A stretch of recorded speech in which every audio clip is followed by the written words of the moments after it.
মহাকাশের এক গভীর ও অন্ধকার রহস্যের নাম ব্ল্যাক হোল বা কৃষ্ণগহ্বর। আমাদের নিজেদের গ্যালাক্সি মিল্কি ওয়ের ঠিক কেন্দ্রে ঘাপটি মেরে বসে আছে এমনই এক দানব। নাম তার স্যাজিটেরিয়াস এ। পৃথিবী থেকে প্রায় ২৬,০০০ আলোকবর্ষ দূরে অবস্থিত এই সুপার ম্যাসিভ ব্ল্যাক হোলটি সম্পর্কে বিজ্ঞানীরা সম্প্রতি এমন এক তথ্য দিয়েছেন যা শুনে পদার্থবিদরাও চমকে গেছেন। এই দানবটি ঘুরছে বনবন করে, তবে যেন তেন ঘোরা নয়। আইনস্টাইনের পদার্থবিজ্ঞানের নিয়ম মেনে প্রকৃতিতে কোনো বস্তুর পক্ষে ঠিক যতটা দ্রুত গতিতে ঘোরা সম্ভব, এর গতি প্রায় সেই সর্বোচ্চ সীমার কাছাকাছি। ব্ল্যাক হোল মানেই এক সর্বগ্রাসী অন্ধকার। এর মহাকর্ষীয় টান এতই শক্তিশালী যে আলো সেখান থেকে বেরিয়ে আসতে পারে না। তাই ব্ল্যাক হোলকে সরাসরি দেখা অসম্ভব। তবে এর চারপাশের উত্তপ্ত গ্যাস ও ধূলিকণার যে বলয় থাকে তাকে বলে অ্যাক্রিশন ডিস্ক। এই ডিস্ক থেকে আসা আলো দেখেই বিজ্ঞানীরা এর অস্তিত্ব টের পান। ইভেন্ট হরাইজন টেলিস্কোপ কোলাবোরেশন কয়েক বছর আগে আমাদের এই ব্ল্যাক হোলের ছায়ার প্রথম ছবি তুলেছিল। সেই ঝাপসা কমলা রঙের আগুনের আংটির মতো ছবিটি নিশ্চয়ই আপনাদের মনে আছে।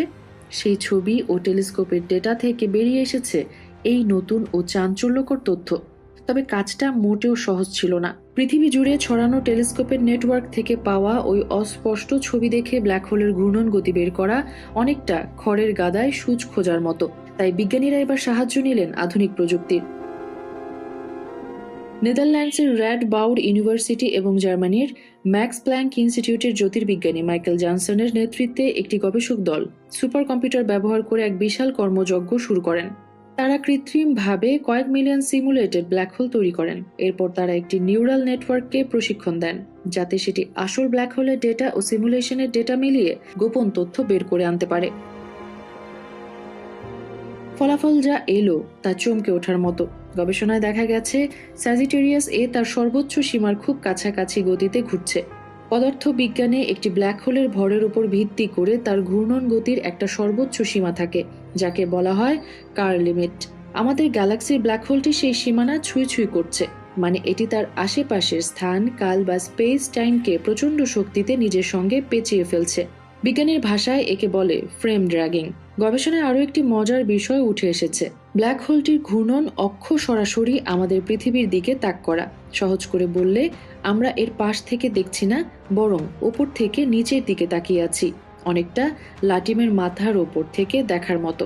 এই কারণেই আমরা এর চারপাশের উজ্জ্বল রিংটিকে প্রায় গোলাকার দেখি। এছাড়া এর চারপাশের বস্তুর চৌম্বক ক্ষেত্র ঠিক সেভাবে কাজ করছে না, যেমনটা তাত্ত্বিকভাবে আশা করা হয়েছিল। এটা বিজ্ঞানীদের জন্য এক নতুন ধাঁধা।